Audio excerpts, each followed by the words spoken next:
বিভিন্ন সময় আমরা দেখে থাকি বিভিন্ন নাস্তিক আমাদের প্রিয় নবীজি সাল্লাল্লাহু আলাইহি ওয়াসাল্লামকে নিয়ে বিভিন্ন কটূক্তি করে। তারা তাকে বলে তিনি নারী লিপসু, তারা বিভিন্ন খারাপ টাইটেল লাগায়।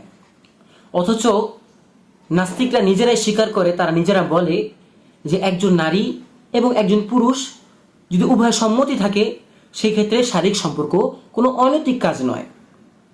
যদি তাই হয় তাহলে নবীজি সাল্লাল্লাহু আলাইহি ওয়াসাল্লাম তো বিবাহ করেছেন, এতে উভয় সম্মতি আছে। তো এই ক্ষেত্রে নবী কেন নারী লিপ্সু হবে? মা আয়েশা রাদিয়াল্লাহু আনহার সাথে নবীজির যে বিবাহ তাও তো উভয় সম্মতিক্রমেই হয়েছিল। এই ক্ষেত্রে তারা কেন নবীকে নিয়ে বিভিন্ন কটূক্তি করে? আরেকটি প্রশ্ন, একজন নাস্তিকের স্ত্রী যদি অপর পুরুষের সাথে পরকিয়া করে, আর পরকিয়া সবসময় উভয় সম্মতিক্রমেই হয়ে থাকে, তখন নাস্তিকের জবাব কি হবে? সে কি তার স্ত্রীকে ডিভোর্স দিবে, নাকি সে বলবে আমি তো সন্তুষ্ট, কেন আমার স্ত্রীর এখানে মত আছে?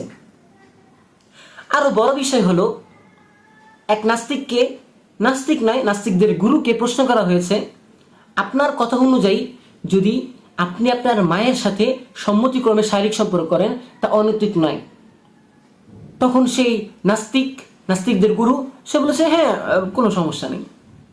আপনি চিন্তা করেন, সে যে পথ দিয়ে এই পৃথিবীতে আসলো সেই পথ ব্যবহারকে সে অনৈতিক মনে করে না। তাহলে মানবতা কোথায়? এটা তো পশুর কাজ, এটা তো মানবের কাজ নয়। তাহলে কি নাস্তিকরা পশুর সমতুল্য?